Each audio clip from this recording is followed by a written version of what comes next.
செஞ்சாந்து குழம்பெடுத்து தீட்டி வைத்த சித்திரமே, தென்பாண்டி கடல் குளித்து கொண்டு வந்த முத்தினமே, தொட்டாலும் கை மணக்கும் தென் பழனி சந்தனமே, தென்காசி தூரலிலே கண் விழித்த செண்பகமே, பெண்ணாக பிறந்த பல்லாக்கு நீயோ,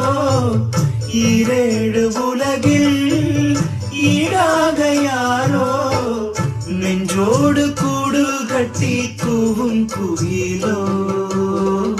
பாத குரசு பாட்டு பாடி வரும் பாடி வரும். செஞ்சாந்து குழம்பெடுத்து தீட்டி வைத்த சித்திரமே, தென்பாண்டி கடல் குளி